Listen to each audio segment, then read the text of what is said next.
एक बच्चे की कामयाबी के पीछे माता का हाथ रहता है। माता और पिता, माता पिता चाहें तो बच्चे को अच्छा बना सकते हैं और चाहें तो बच्चे को बुरा बना सकते हैं। वही माता धुंधकारी की माता धुंधली, कथा सुनी थी आपने प्रथम दिवस। धुंधली ने अपने पुत्र को यह शिक्षा दी कि धुंधकारी हो गया, प्रेत बन गया, अत्याचार किए, पाप किए। और एक सुनी थी माता कि अपने पुत्र को भगवान का भक्त बना दिया।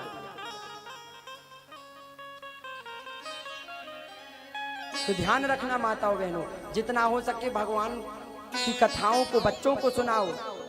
आपने छोटे से बच्चों को मोबाइल तो पकड़ा दिया और कहने लगते कि बच्चा सुनता नहीं, महाराज जी हमारा बच्चा बिगड़ गया। बच्चा पैदा ही होते उसको एक मोबाइल पकड़ा देते हो, लो बेटा चलाओ। क्या कभी आपने उस मोबाइल की जगह उस बच्चे के हाथ में गीता रखी? उस बच्चे के हाथ में हनुमान चालीसा की पुस्तक रखी? उस बच्चे के सामने रामायण के 5 दोहा किए?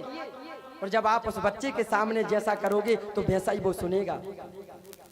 आजकल के छोटे छोटे बच्चे गाली देते हैं। किसी ने बच्चे से पूछा क्यों ये गाली कहाँ से सीखी? उसने कहा पिता से। बोले क्यों? बोले पिताजी रोज मम्मी को गाली देते इसलिए हम सीखे। बच्चा अच्छा बुरा कहाँ से सीखता है? घर से, पड़ोसियों के घर से नहीं, अपने घर से। अगर माता पिता जैसा करेंगे वैसा ही बच्चों पर असर पड़ेगा। हाँ या ना? पड़ेगा कि नहीं? अगर आप रोज 5 दोहा रामायण के घर में करेंगे और बच्चे से कहेंगे बैठो, तो बड़ा होकर के बच्चा आप करें या ना करें वो अपने आप रामायण खोल करके 5 दोहा करने लगेगा। लेकिन आपने कभी सोचा ही नहीं, सोचेंगे भी कैसे? टाइम ही नहीं है, माया जो जोड़नी है, पैसा जो जोड़ना है। अरे महाराज मोड़ी को ब्याह करने पैसा जोड़ो जरूरी है, ठीक है। मोड़ी को ब्याह होगा महाराज, लड़का को भी ब्याह करने पैसा जोड़ो जरूरी, ठीक है, वो भी जोड़ेगा। नाती नता हो गए तो उनको भी देखने, ठीक है, और जोड़ लो। अब नाती नता बड़े होगा उनको भी ब्याह करने, तो क्या जीवन तुम्हारा इसी में मिला?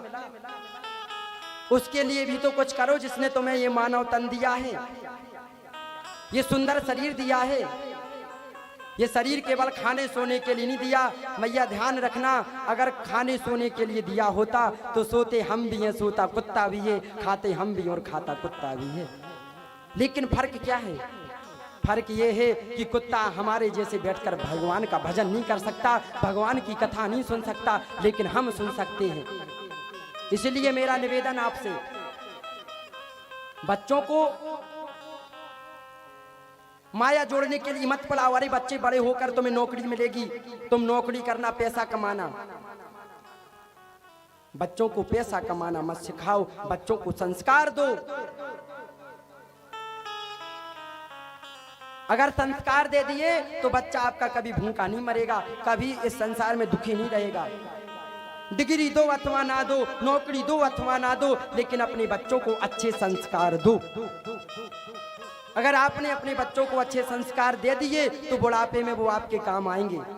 लेकिन हम लोग क्या करते, खुद के माँ बाप की सेवा करते नहीं और बच्चे से क्या सोचते कि बच्चे हमारी सेवा करें।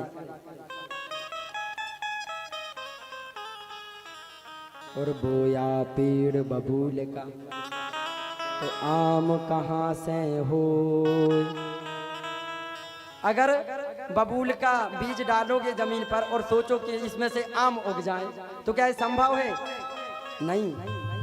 इसीलिए बच्चों को अच्छे संस्कार दो, अच्छी शिक्षा दो, सत्संग दो, हनुमान चालीसा की किताब थमाओ। लेकिन आजकल हमारे गुरुजी कथाओं में कहा करते हैं कि भैया इस संसार में बच्चे पैदा नहीं हो रहे, इस संसार में अब लैपटॉप पैदा हो रहे हैं। हाँ, जिनका माइंड कंप्यूटर की तरह चलता है। पहले के समय में बच्चे रोते थे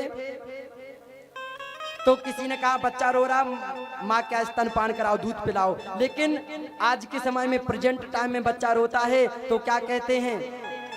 बोले इसको मोबाइल दे दो ये चुप हो जाएगा। हाँ, मोबाइल दे दो ये चुप हो जाएगा। बड़ा विचित्र जमाना है भैया, बड़ा विचित्र जमाना है। पहले के समय में बच्चे को दूध पिलाते थे तब वो मूंगता था, आज के समय में बच्चे को मोबाइल दे दो वो मूंग जाता। क्या वो पेट में से निकला था तो क्या मोबाइल लेके निकला था? बताइए। मोबाइल चलाना किसने सिखाया? आपने क्या हमने? अब मोबाइल चलाना भी क्यों ना सीखे। आप लोग कहेंगे पंडित जी फालतू की बात बता रहे, बिल्कुल काम की बात बता रहे, क्योंकि ये घर घर की कहानी है। कथा का सार क्या है? समाज को सुधारना। अगर आप सुधरेंगे नहीं तो कथा कहने का क्या मतलब? फिर तो पत्थर से मुंह मारबो है। हो सकत क्या सब न क्या सब तुम्हारा समझ में आ जाए। बच्चे क्यों ना मोबाइल चलाएं? क्यों? क्योंकि पति देव जाते हैं नौकरी के लिए और पत्नी बनाती है भोजन और व्हाट्सएप पे मैसेज करती हैं, क्यों आज डिनर में क्या लेंगे, लंच में क्या बनाएंगे। वो भी वहां से रिप्लाई करता है व्हाट्सएप पे, बोले जो कुछ